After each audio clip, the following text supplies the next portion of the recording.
जय राधा माधव कुंज बिहारी। जय राधा माधव कुंज बिहारी। गोपी जन वल्लभ गिरिवरधारी। गोपी जन वल्लभ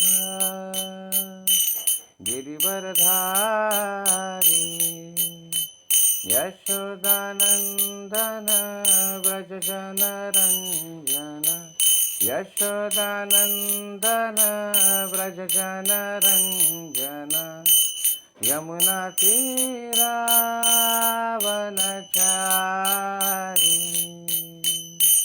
यमुना तीरावनचारी। जय राधा माधव कुंज बिहारी। जय राधा माधव कुंज बिहारी। जय गोपी जन वल्लभ गिरिवरधारी।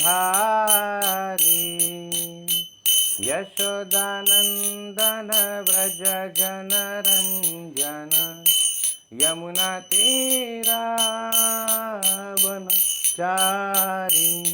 जय राधा माधव कुंज बिहारी। जय राधा माधव कुंज बिहारी। हरे कृष्णा कृष्ण कृष्ण हरे हरे। हरे राम राम राम हरे हरे। हरे कृष्णा कृष्ण कृष्ण हरे हरे। हरे राम राम राम हरे हरे।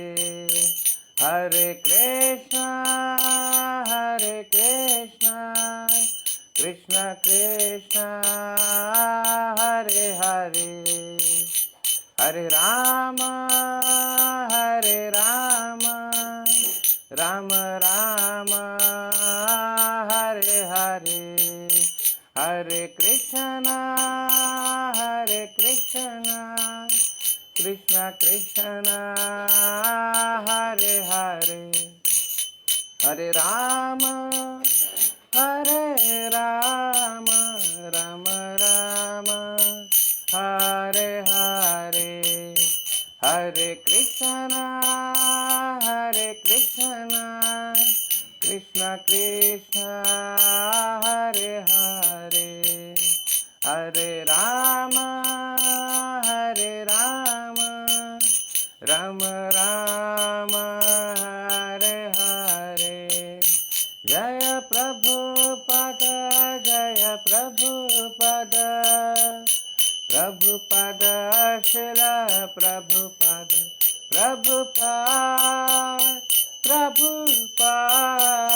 प्रभुपद जय प्रभुपद।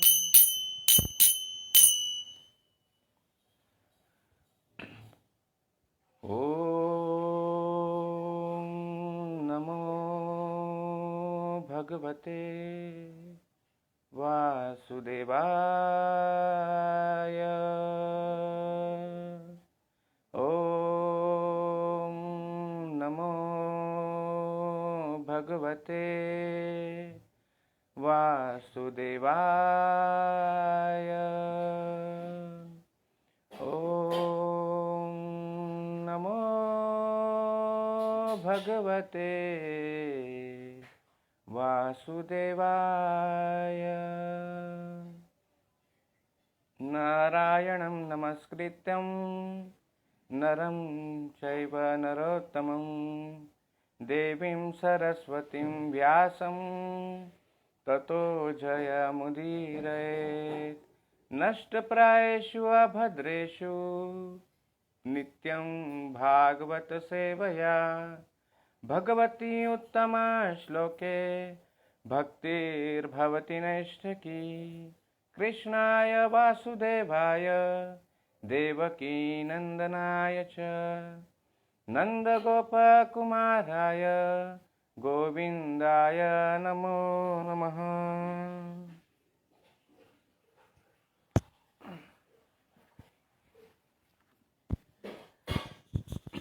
ग्रंथराज श्रीमद् भागवतम स्कंद 6 अध्याय 1 श्लोक क्रमांक 34, 35 एवं 36।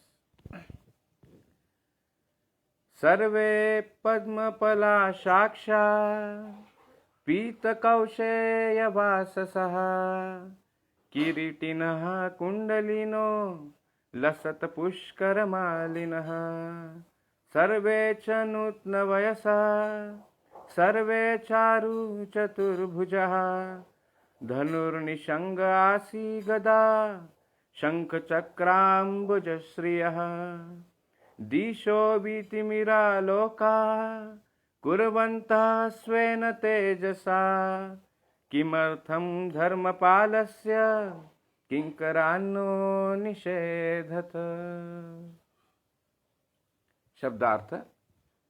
सर्वे आप सभी पद्म पलाश अक्षाः कमल के फूल की पंखड़ियों जैसी आंखों वाले, पीत पीला, कौशेय रेशमी, वाससः वस्त्र पहने हुए, किरीटिनः मुकुट पहने, कुंडलिनः कान में कुंडल पहने, लसत चमचमाते, पुष्करमालिनः कमल की माला पहने, सर्वे आप सभी, च भी, नूतन वयसः अत्यंत तरुण, सर्वे आप सभी, चारु अत्यंत सुंदर, चतुर्भुजः चार भुजाओं वाले, धनुः धनुष, निषंग तरकस, असी तलवार, गदा गदा, शंख शंख, चक्र चक्र, अंबुज कमल का फूल, श्रियः से सुशोभित, दिशः सारी दिशाएं, वितिमिर अंधकार रहित, आलोकः असामान्य प्रकाश, कुर्वन्तः प्रकट करते हुए, स्वेन अपने, तेजसा तेज से, किमर्थम क्या प्रयोजन है, धर्मपालस्य धर्म के पालन करता यमराज के, किंकरान सेवकों को, नह हम निषेधत मना कर रहे हो। अनुवाद एवं तात्पर्य। हिज डिवाइन ग्रेस ऐसी भक्ति वेदांत स्वामी महाराज श्रील प्रभुपाद द्वारा श्रील प्रभुपाद की जय। यमदूतों ने कहा, आप सभी की आंखें कमल के फूल की पंखड़ियों के समान है, पीला रेशमी वस्त्र पहने, कमल की मालाओं से सुसज्जित तथा अपने सिरों में अत्यंत आकर्षक मुकुट पहने एवं अपने कानों में कुंडल धारण किए तुम सभी नव यौवन से पूर्ण प्रतीत हो रहे हो। आप सभी की चार लंबी भुजाएं धनुष तथा तरकस, तलवार, गदा, शंख, चक्र तथा कमल के फूलों से अलंकृत है। आपके तेज ने इस स्थान के अंधकार को अपने असामान्य प्रकाश से भगा दिया है, तो महोदय आप हमें क्यों रोक रहे हैं। तात्पर्य। कोई मनुष्य किसी बाहरी व्यक्ति से परिचित कराए जाने के पहले ही उसकी वेशभूषा, शारीरिक बनावट तथा स्वभाव से परिचित हो जाता है और इस तरह उसकी स्थिति को समझ सकता है। अतः जब यमदूतों ने पहले पहल विष्णु दूतों को देखा तो उन्हें आश्चर्य हुआ। उन्होंने कहा, अपनी शारीरिक बनावट से तुम लोग अतीव भद्र पुरुष प्रतीत होते हो और तुम में ऐसी स्वर्गिक शक्ति है कि तुमने अपने तेज से इस भौतिक जगत का अंधकार मिटा दिया है, तो फिर आप हमें अपना कार्य करने से रोकने का प्रयास क्यों कर रहे हो। आगे यह बतलाया जाएगा कि यमदूतों ने गलती से अजामिल को पापी मान लिया था। उन्हें यह ज्ञात न था कि यद्यपि वह अपने सारे जीवन भर पापी रहा, किंतु नारायण के पवित्र नाम का निरंतर उच्चारण करते रहने से वह शुद्ध हो चुका था। दूसरे शब्दों में, जब तक कोई स्वयं वैष्णव न हो, वह दूसरे वैष्णव के कार्यों को नहीं समझ सकता। इन श्लोकों में वैकुंठ लोक के निवासियों की वेशभूषा तथा शारीरिक बनावट का सही सही वर्णन हुआ है। वैकुंठ के निवासी मालाओं तथा पीले रेशमी वस्त्रों से सुसज्जित रहते हैं और उनकी 4 भुजाएं होती हैं, जिनमें वे विभिन्न शस्त्र धारण किए रहते हैं। इस तरह वे भगवान विष्णु से अत्यधिक सादृश्य रखते हैं। उनकी शारीरिक बनावट स्वरूप नारायण जैसी ही होती है, क्योंकि उन्हें सारूप्य मुक्ति प्राप्त हुई रहती है, किंतु फिर भी वे सेवकों का कार्य करते हैं।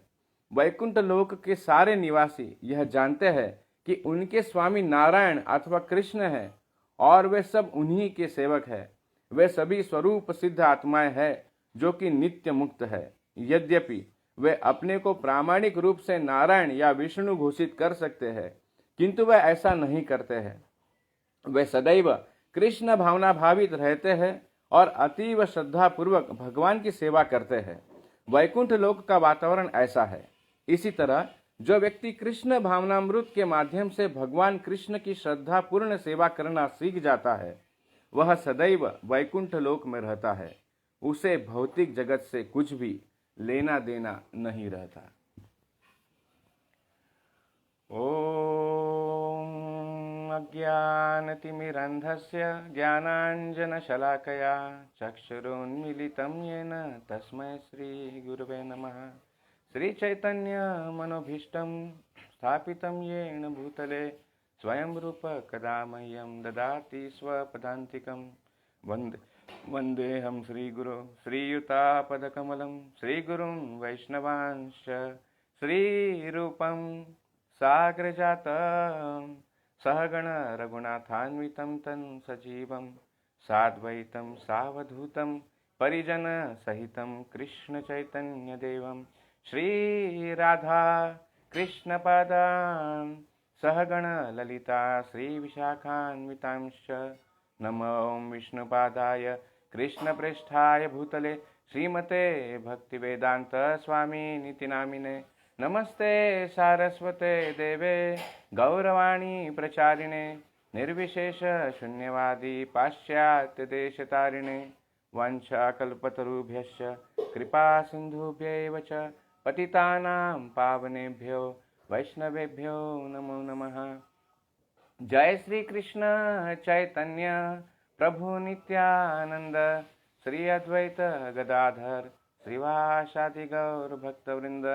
हरे कृष्णा कृष्ण कृष्ण हरे हरे, हरे राम राम राम हरे हरे।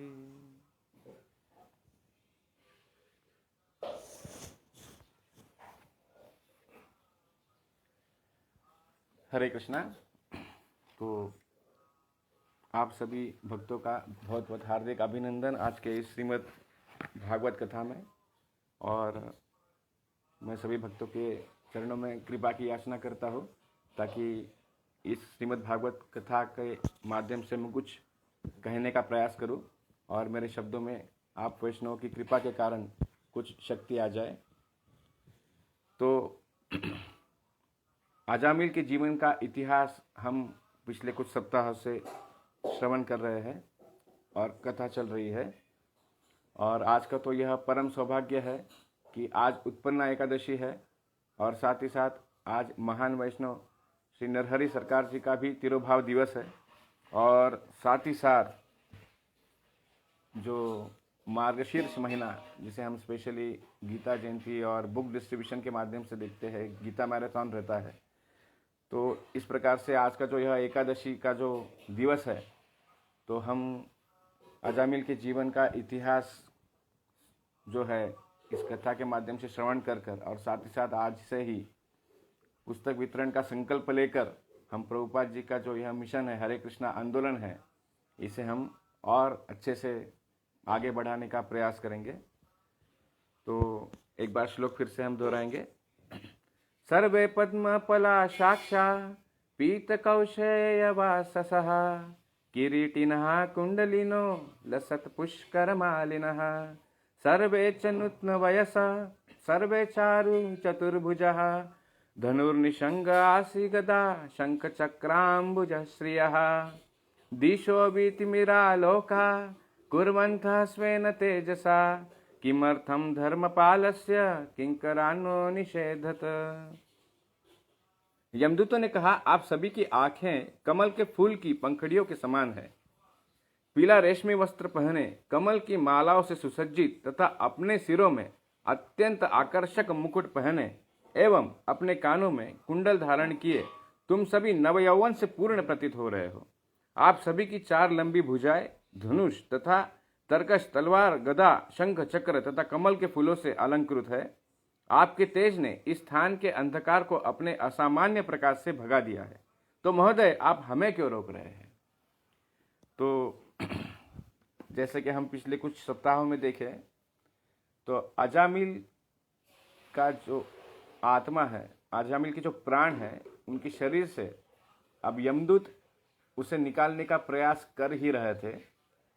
तो उतने में जैसे ही करुण स्वर में अत्यंत असहाय अवस्था में जब अपने पुत्र नारायण को अजामिल ने आवाज दी और बहुत ही आर्त स्वर में उसने नारायण का उच्चारण किया, तो नारायण ये चार शब्द सुनते ही क्षण भर में वहां पर चार विष्णुदूतों का आगमन हो गया। हम देखते हैं कि जब हम पूर्ण असहाय, पूर्ण शरणागत भाव से भगवान की शरण ग्रहण करते हैं, तो भक्त के लिए भगवान तत्पर तत्क्षण उपस्थित हो जाते हैं। हालांकि यहाँ पर अजामिल ने जो नारायण उच्चारण किया था, वह अपने पुत्र को संबोधित करते हुए कहा था, ना कि भगवान का स्मरण करते हुए। किंतु उस नारायण शब्द में इतनी असहाय अवस्था में वह कहा गया था, इतना करुण स्वर में वह कहा गया था कि तुरंत भगवान विष्णु के चार दूत वहाँ पर उपस्थित हो गए। तो जैसे हम देखते हैं कि मनसा, वाचा और कर्मणा, इन तीन प्रकार से अजामिल ने पाप किए थे। अतः उनके प्राण लेने के लिए तीन यमदूतों को आना पड़ा। किंतु साधुओं की कृपा से जब साधु अजामिल के घर गए थे और उन्होंने उस छोटे से बालक का नाम नारायण रखने को कहा था। देखिए, और कोई नाम नहीं दिया उन्होंने, नारायण, नारायण यही नाम दिया।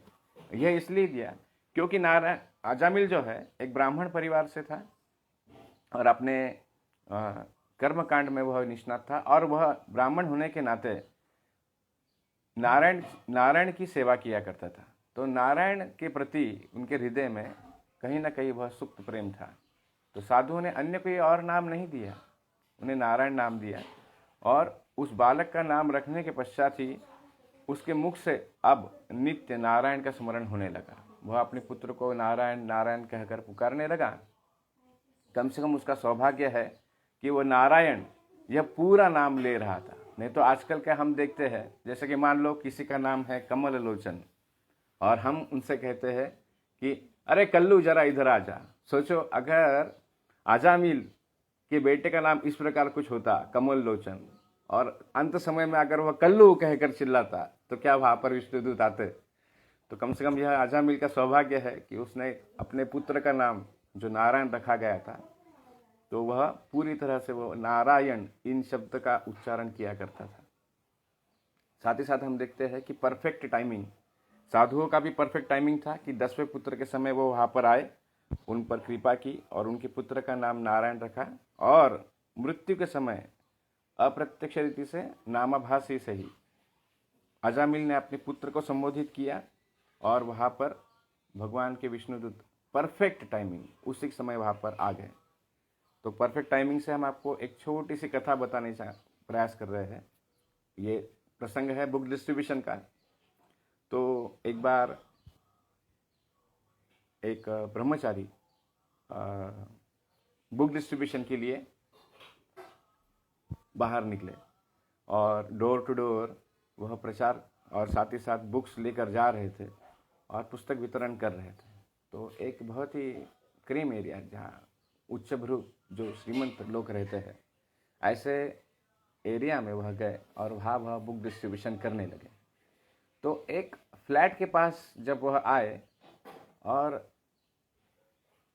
उनका मतलब एक तरीका होता था कि वह कोई भी दरवाजे पर जो है बेल बजाया करते थे और जब अंदर से कोई 1 या 1.5 मिनट में अगर कोई रिप्लाई नहीं आता है तो फिर वो वहाँ से चले जाते थे। किंतु एक बार ऐसा हुआ कि वह एक फ्लैट के ओर से जा रहे थे, वहाँ पर उन्होंने बेल बजाए और बेल बजाने के बाद पहले 1 मिनट में वहाँ से कोई जवाब नहीं आया और यह आगे निकलने लगे, लेकिन फिर उनका मन नहीं माना, पता नहीं क्या, और वो फिर वहाँ पर रुक गए और उन्होंने फिर से एक बार डोर का बेल बजाया। अभी भी दरवाज़ा नहीं खुला तो इनके मन में लगा कि नहीं, एक बार फिर से प्रयास करते हैं। तो कुछ क्षण और रुकने के पश्चात फिर 1 मिनट बाद उन्होंने बेल बजाया, अभी भी अंदर से कोई आवाज़ नहीं आई। तो अब इन्होंने सोचा कि चलो रुक ही लेते, देखते हैं कि अभी तक क्यों नहीं बाहर आए। तो उन्होंने फिर प्रयास किया। लगभग 5 मिनट के बाद में वो दरवाज़ा खुला और जैसे दरवाज़ा खुला, अंदर से एक व्यक्ति बड़ा ही परेशान और बड़ा ही गुस्से में उसने वो दरवाज़ा खोला और बोला कि क्या है, क्या चाहिए तुम्हें। तो उन्होंने कहा कि मैं राधा गोपीनाथ मंदिर से आया हूँ और कुछ पुस्तकें मैं लेकर आया हूँ, कि तो क्या आप यह पुस्तक ले सकते हो। तो उन्होंने कहा कि नहीं, नहीं चाहिए पुस्तकें। तो उन्होंने कहा कि देखिए, अभी हमारा फ़िलहाल गीता मैराथन चल रहा है और कृपया अगर आप एक पुस्तक लोगे तो इससे आपका जीवन बदल जाएगा। तो ऐसा कहते ही वो और भड़क उठा, अरे बोला क्या जीवन बदल जाएगा। और फिर पता नहीं उससे क्या लगा, बोले चलो 1 मिनट अंदर आ जाओ। और फिर उन्हें अंदर बुलाया। तो जो ब्रह्मचारी थे उन्होंने कहा कि आप काफ़ी परेशान लग रहे हो, क्या बात है, क्या मैं जान सकता हूँ। तो उन्होंने उनको कहा कि चलो अंदर चलो, मेरे कमरे में चलो। तो आप थोड़ा सा ब्रह्मचारी डर गए। उन्होंने सोचा कि अरे अंदर कमरे में बुला रहे हो, कुछ और परेशानी ना मुझ पर आ जाए। तो उन्होंने कहा कि अरे नहीं, घबराओ मत, घर में कोई नहीं है, आप चलिए मेरे साथ। तो वह उन्हें अंदर ले गए और उन्होंने अपना कमरा बताया। तो कमरे में उन्होंने देखा कि पूरी तैयारी की हुई थी।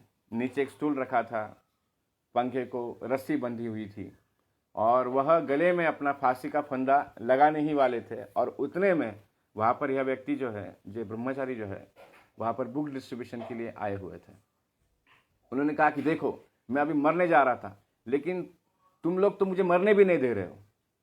तो आज मैंने सोचा कि कम से कम यह व्यक्ति जो है आखिरी, इसे कम से कम देख तो लूँ कि यह क्या कह रहा है, और उसके बाद फिर आराम से मरूँ। तो उसके बाद उस ब्रह्मचारी में और उस व्यक्ति में कम से कम आधा घंटा चर्चा हुई। उन्होंने उनको भगवत गीता दिया और उसके बाद वो वहाँ से निकल पड़े। अब यह स्टोरी आगे देखिए। कुछ साल बीत गए और वह जो ब्रह्मचारी है, जो राधा गोपीनाथ में पहले उनका निवास था, अब प्रचार कार्य के लिए अन्य शहर में जाकर प्रचार करने लगे। और कुछ सालों के पश्चात वह एक बार राधा गोपीनाथ मंदिर में दर्शन के लिए आए और वहाँ पर दर्शन कर बैठे हुए थे। तभी पीछे से एक हाथ आया और उनके कंधे पर थपथपाने लगा। तो इन्होंने मुड़कर देखा तो एक बहुत ही सुंदर व्यक्ति, जिसने धोती कुर्ता पहना है, गले में कंठी माला है और उसका जो शेव हेड है, शिखा रखी हुई है। और उन्हें देखकर वह बहुत आश्चर्यचकित हो गए और उस व्यक्ति ने उन्हें कहा, अरे कहाँ थे तुम इतने साल, पहचाना मुझे? तो जो प्रभु जी थे, जो ब्रह्मचारी थे, उन्होंने कहा, हाँ भाई, क्यों नहीं पहचानूंगा, बहुत सालों बाद, और तुम्हें ऐसा देखकर तो मैं अति प्रसन्न हुआ। तो उन्होंने कहा, हाँ, उस दिन अगर आप नहीं आए होते तो शायद मैं अपना जीवन समाप्त कर चुका होता, किंतु केवल एक आपके डोर बेल से और मेरा पूरा जीवन परिवर्तित हो गया। आपने जो मुझे भगवत गीता दिया, उसके पठन से मेरा पूर्ण जीवन परिवर्तित हो गया और अब मैं नित्य से नियम से मंदिर आता हूँ, नाम जप करता हूँ और सारे नियम का पालन करता हूँ। तो देखिए, एक परफेक्ट टाइमिंग जो है अपना पूरा जीवन, किसी का जीवन बदल सकती है। और हम सभी के हाथ में अब यह एक परफेक्ट टाइमिंग का एक बहुत अच्छा संधि है कि हम भी इस प्रकार से जाकर, जो अभी कल से बुक मैराथन शुरू होने वाला है, तो हम भी इस प्रकार जाकर किसी के जीवन में सबसे पहले तो अपने ही जीवन में, तो अपनी बात कर रहा हूँ कि सबसे पहले हम अपने जीवन से परिवर्तन करना शुरू कर दे। तो आगे हम देख रहे हैं कि परफेक्ट टाइमिंग, यहाँ पर भगवान के विष्णुदूत प्रकट हो गए और यहाँ पर विष्णुदूतों का सही सही वर्णन हो रहा है। काफी सारे लोग कहते हैं कि इस जगत के बाह्य जगत और कुछ नहीं है, कोई अन्य ग्रह लोक नहीं है। कुछ जैसे वैज्ञानिक दावा करते हैं कि हम चंद्र पर जाकर आए, हम मंगल पर जाकर आए, वहाँ पर कोई जीव सृष्टि नहीं है।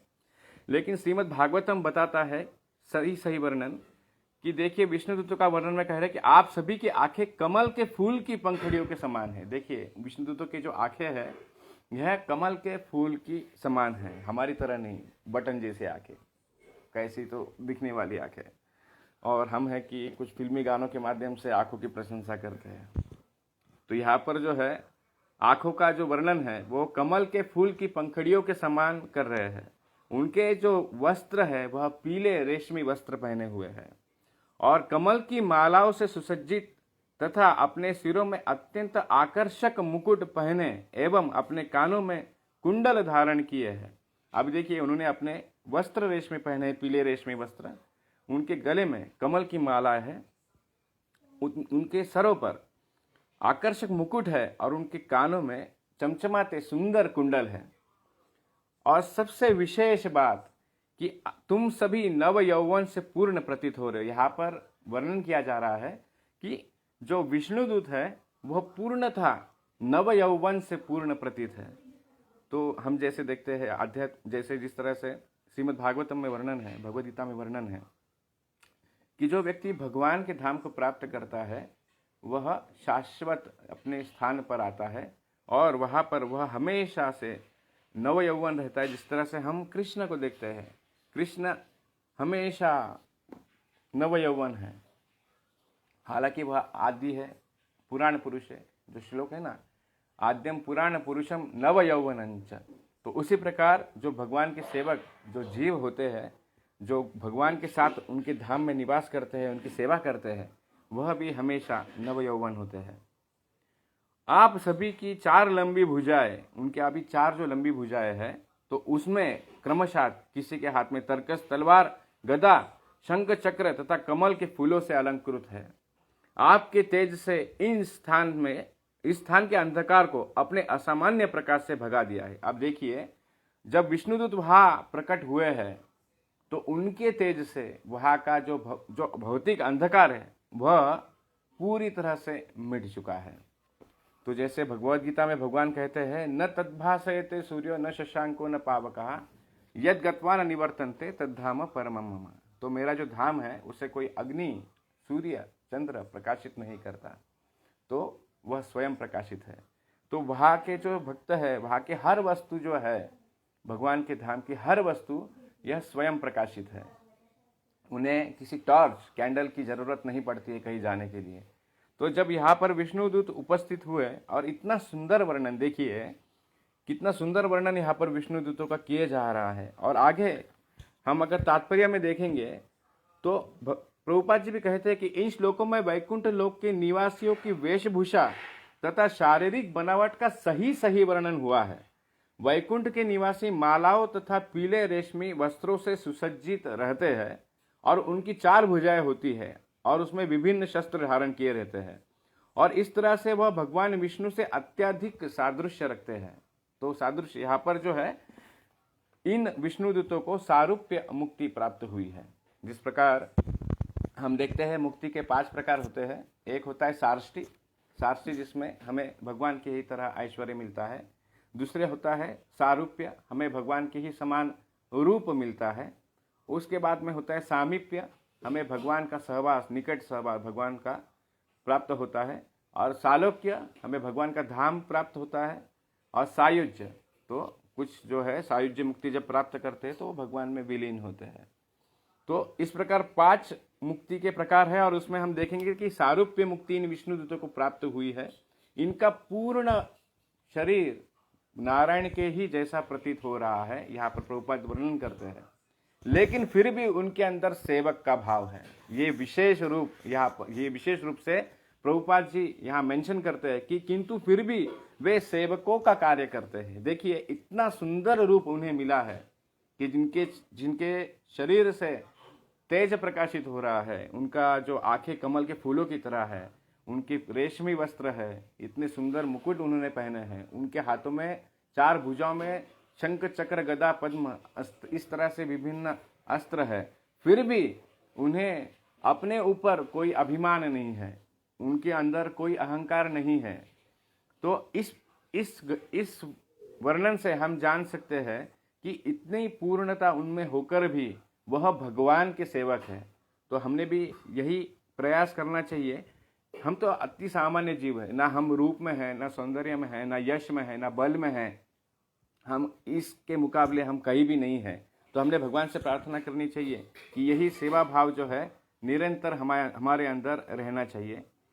तो यहाँ पर आगे कहते हैं कि यह जो विष्णुदूत है, अब यह वहां पर पहुंचे, इतना सुंदर वर्णन यमदूतों के द्वारा किया जा रहा है, और फिर वह आखिरी में कहते कि तो महोदय आप हमें क्यों रोक रहे हो।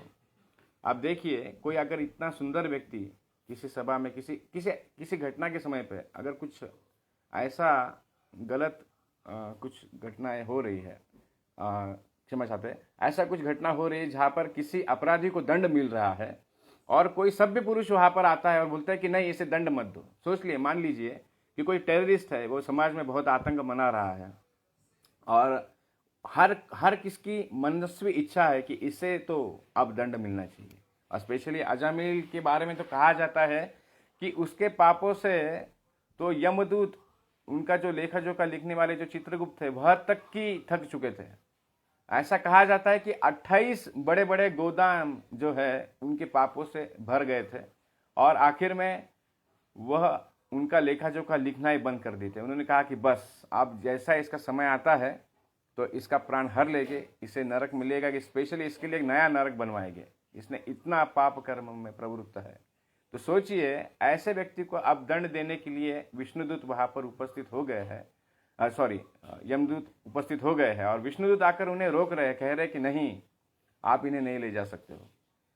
तो ऐसे अवस्था में हम देखते सामान्य तौर पे ऐसा कोई सभ्य व्यक्ति कहता है तो हम कहते हैं कि अरे भाई, दिखने को तो बड़े सभ्य लग रहे हो, बहुत अच्छे लग रहे हो, समझदार लग रहे हो, और बातें ऐसे कैसे कर रहे हो। जैसे हम देखते हैं कि कभी कभी होता है ना कि किसी को दंड मिलना चाहिए और कोई व्यक्ति आकर कहता है कि अरे ऐसा मत कीजिए, ये बहुत अच्छा इंसान है। तो हम कहते हैं कि अरे तुम्हें पता नहीं क्या ये कौन है और इसने क्या किया है, और तुम तो दिखने में तो बड़े समझदार लग रहे हो, तो क्या तुम्हें इतना भी नहीं चाहिए पता है कि इन्हें दंड देना चाहिए। तो इस प्रकार यमदूत जो है वो सोच में पड़ने लगे कि अरे इतने अच्छे दिखने वाले व्यक्ति और ऐसा कैसा कार्य कर रहे हैं, मना कर रहे हैं इसे, क्या जानते नहीं कि अजामिल कौन है। असल में वह भी इन विष्णुदूतों को पहली बार ही देख रहे थे। देखिए, यमदूतों ने भी इसके पहले विष्णुदूतों को देखा नहीं था, वह उन्हें नहीं जानते थे, और उन्होंने जब उन्हें पहली बार देखा तो वह सोच में पड़ गए कि यह है कौन। हम अब तक भगवान के भक्तों को ठीक से नहीं जानते हैं और हम प्रयास करते हैं कि हमें भगवान दिख जाए। इसलिए प्रभुपाद जी कहते हैं कि एक वैष्णव ही वैष्णवों को जान सकता है। अभी हम देखते हैं सामान्य भाषा में कि जो पक्षी होते हैं, खग होते हैं, तो उनकी भाषा हम नहीं जानते, केवल वह पक्षी ही एक दूसरे में जो संवाद करते हैं वह एक दूसरे को जान पाते हैं। तो उसी प्रकार वैष्णव की जो क्रिया मुद्रा जो होती है, यह हम जैसे सामान्य व्यक्तियों को समझ से परे होती है। तो प्रभुपाद जी कहते हैं कि किसी वैष्णव को समझने के लिए पहले खुद को वैष्णव बनना पड़ेगा, और जब हम उन्हें समझेंगे तब जाकर हम भगवान के बारे में कुछ जानकारी, कुछ जो है प्राप्त कर पाएंगे।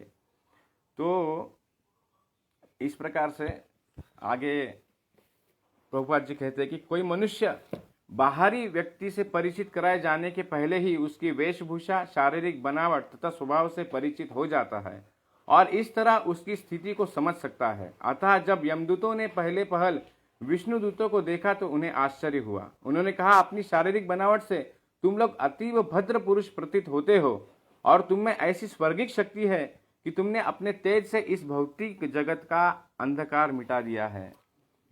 और यह सब देखने के पश्चात वह सोच में पड़ गए कि आखिर क्यों यह हमारे काम के बीच में आ रहे हैं।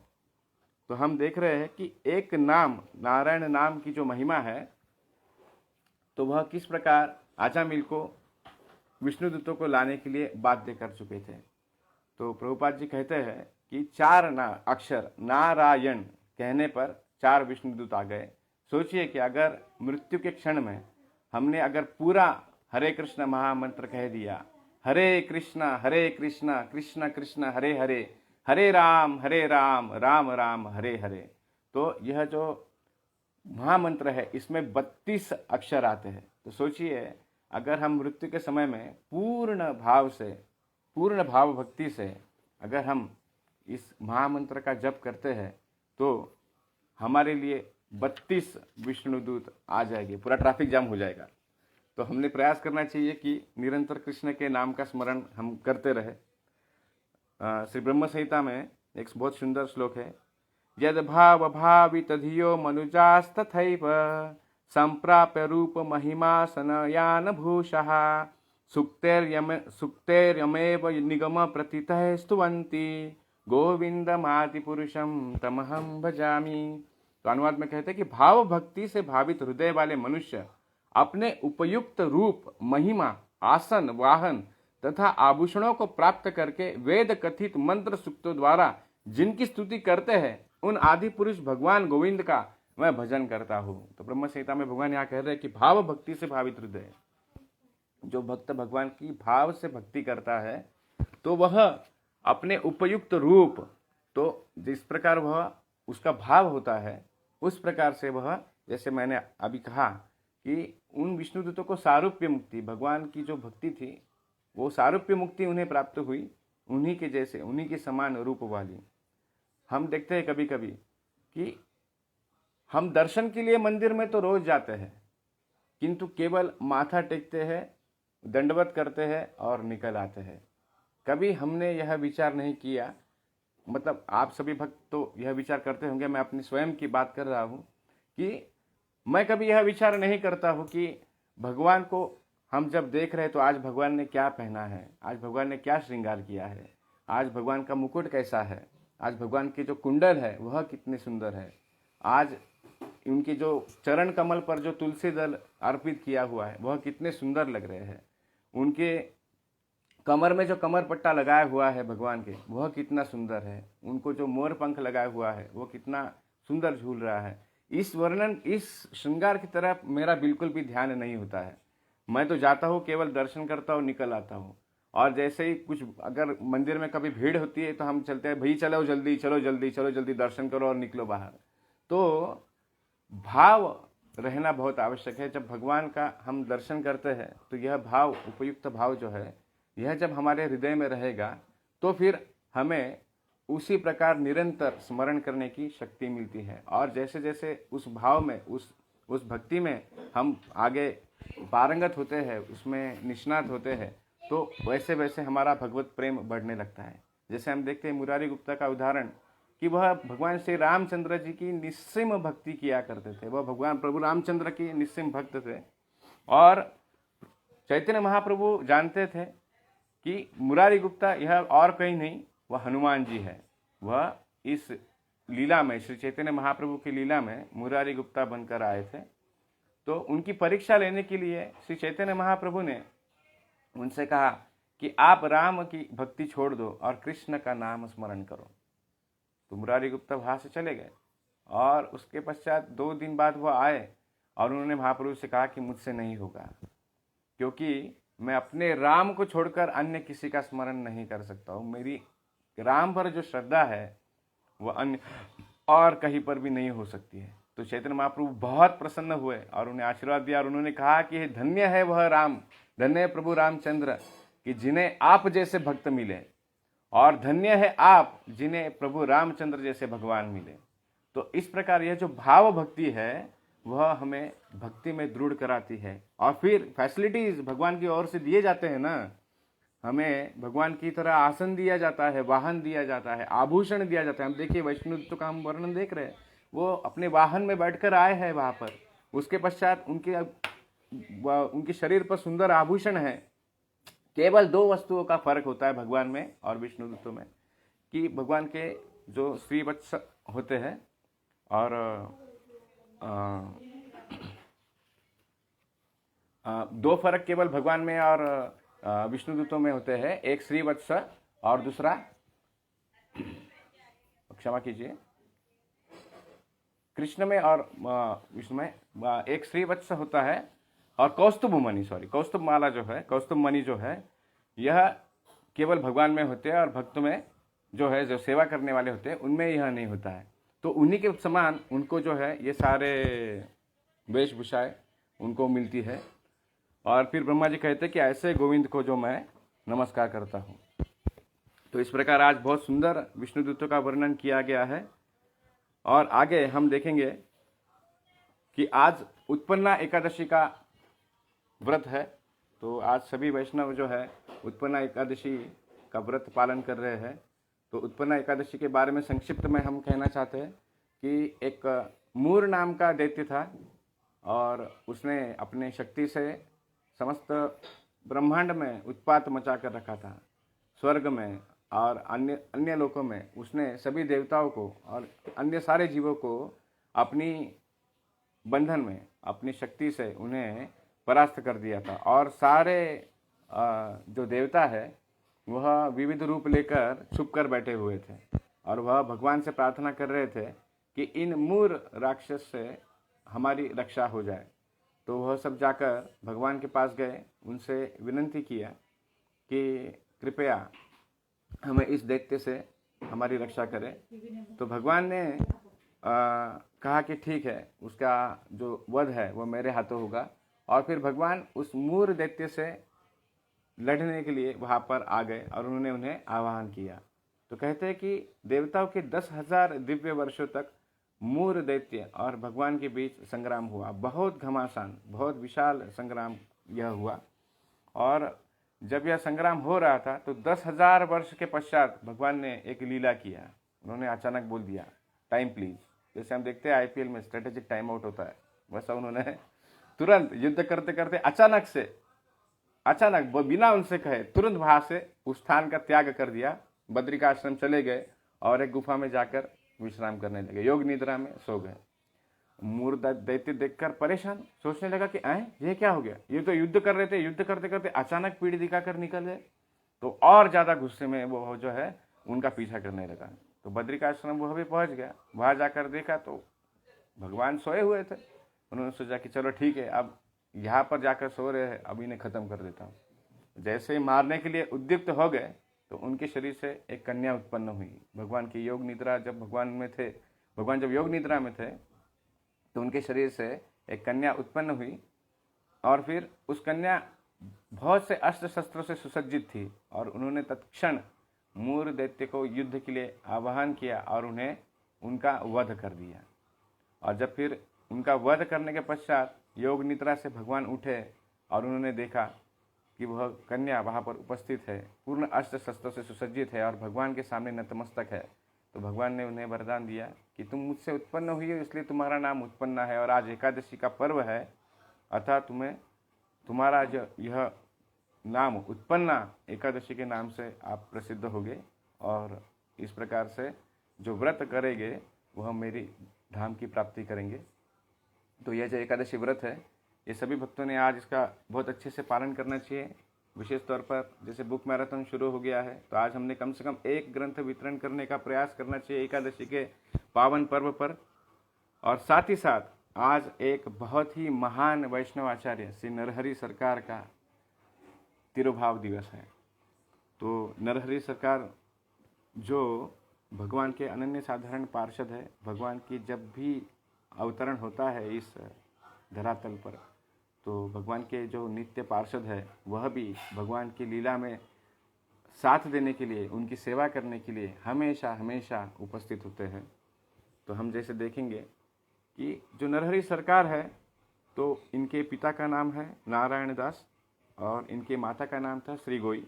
यह श्रीखंड निवासी थे, श्रीखंड में इनका निवास स्थान था। इनके तीन भाई थे, प्रथम भाई मुकुंद, द्वितीय माधव और तीसरे नरहरि सरकार। तो मुकुंद सरकार के पुत्र के प्रति जो इतिहास है, जो उनका लीला जो हम देखते हैं, रघुनंदन सरकार की जो लीला है वो तो सबको ज्ञात है।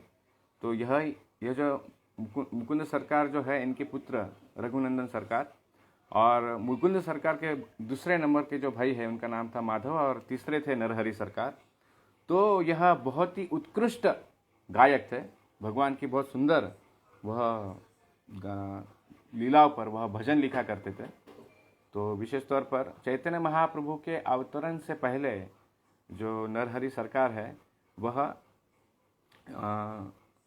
व्रज रस पर जो है वह श्री राधा गिरिधारी पर उन्होंने अनेक भजन लिखे हुए थे।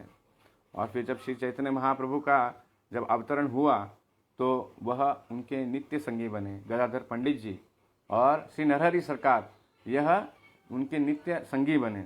और विशेष तौर पर श्री नरहरि सरकार भगवान को चामर मोरपंख ढुलाया करते थे। इसलिए भक्तिविनोद ठाकुर महाराज की जो हम गौर आरती जो गाते हैं शाम में, तो उसमें जो कहा गया है कि बनर हरि आदि करी चामर ढुलाय, तो ये जो नरहरि जो है वह ये नरहरि सरकार है जो इस गीत में इस गौर आरती में जो जहाँ पर भक्तिविनोद ठाकुर महाराज ने कहा है कि नरहरि आदि करी चामर ढुलाए, तो ये नरहरि सरकार जो है भगवान को चामर ढुलाने की सेवा किया करते थे।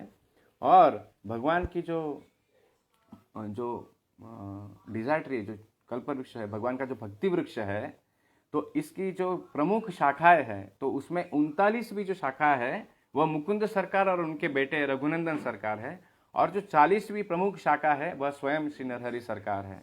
तो बहुत पावन, बहुत ही महान वैष्णव श्री नरहरि सरकार, जिन्होंने आजीवन जब तक वह जीवित थे वह नित्य कृष्ण स्मरण में, नित्य स्मरण में उन्होंने अपना समय व्यतीत किया। और चैतन्य महाप्रभु जब तक इस धरातल पर लीला कर रहे थे वह गदाधर पंडित के साथ में नरहरि सरकार नित्य भगवान की सेवा किया करते थे।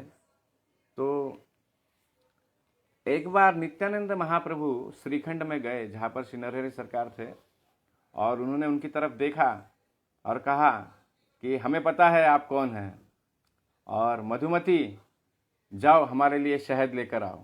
तो श्री नरहरि सरकार जब द्वापर युग में जब भगवान कृष्ण इस धरातल पर थे तो वह राधा रानी की संगिनी, राधा रानी की जो सखी है मधुमती, वह भगवान के लिए शहद उन्हें देने का सेवा किया करती थी, और राधा रानी की बहुत ही अच्छी सखी थी। तो यही मधुमती अब इस चैतन्य महाप्रभु की लीला में श्री नरहरि सरकार के रूप में अब प्रकट हुए हैं। तो नित्यानंद महाप्रभु ने उनसे कहा कि मैं जानता हूँ आप कौन हैं, मधुमती जाओ हमारे लिए शहद लेकर आओ। तो श्री नरहरि सरकार पास ही के एक सरोवर में गए और अपने एक पॉन्ड में, अपने एक वेसल में उन्होंने उस सरोवर का पानी लिया और वह लेकर आए, और वह पानी एक बहुत ही सुंदर अमृतमय शहद में वह परिवर्तित हो गया, और वह उन्होंने नित्यानंद महाप्रभु को भेंट दी। तो इस तरह से उन्होंने भगवान की प्रसन्नता के लिए कार्य किया। और नरहरि सरकार के प्रति एक बहुत ही विशेष बात यहाँ पर कही जाती है, वह तो उत्कृष्ट गायक ही थे, गायक तो थे ही, उनके जो भजनामृत है वह बहुत प्रसिद्ध है। साथ ही साथ वह उनकी एक स्पेशल सेवा थी, यह सेवा का लाभ महाप्रभु ने केवल नरहरि सरकार को दिया हुआ था कि जब भी श्री चैतन्य महाप्रभु, वह तो महावदान्याय है, नमो महावदान्याय कृष्ण प्रेम प्रदाय थे, कृष्णाय कृष्ण चैतन्य नामने गौरत विषय नमः। श्री चैतन्य महाप्रभु जो है वह महावदान्याय है, कृष्ण प्रेम देने के लिए आए थे। लेकिन अगर कोई उन्हें कहता है कि आप स्वयं कृष्ण हो, आप स्वयं भगवान हो, तो वो अपने कानों पर हाथ रखते थे और विष्णु विष्णु विष्णु कहते थे, और कहते थे कि नहीं, मैं केवल उनके दास दास दासानुदास हूँ, मैं भगवान नहीं हूँ। केवल नरहरि सरकार एक ऐसे उनके भक्त थे जिनको यह छूट दी गई थी कि वह गौर कीर्तन किया करते थे। भगवान की प्रसन्नता के लिए वह गौर कीर्तन करते थे, चैतन्य महाप्रभु के समक्ष में उनकी स्तुति किया करते थे। तो हम सभी भक्त समुदाय ने, हम सभी भक्तवृंदों ने आज श्री श्री नरहरि सरकार के इस तिरोभाव और आज ही के उत्पन्न एकादशी के पावन अवसर पर उन्होंने अपना यह भौतिक शरीर त्याग दिया था और अपने गोलोक धाम, भगवान के धाम में वह फिर लौट गए थे। तो आज हमने श्री नरहरि सरकार तिरुभाव दिवस पर हम सभी वैष्णव ने, हम सभी भक्तों ने यह प्रार्थना करनी चाहिए कि हमें भी इस प्रकार से उनके मार्ग पर अनुसरण करने का हमें अवसर मिले और नित्य कृष्ण का स्मरण हम करते रहे, ताकि हमारे जीवन में अंतिम समय में जो है महामंत्र पूरा निकल सके और हम बहुत जल्दी ट्रैफिक जाम कर सके, ताकि सारे विष्णुदूत आ जाए 32 के 32 और हमें भगवत धाम ले जाए। तो यहाँ पर हम कथा को विराम देते हैं। हरे कृष्णा। ग्रंथराज श्रीमद् भागवतम की जय। श्रील प्रभुपाद की जय।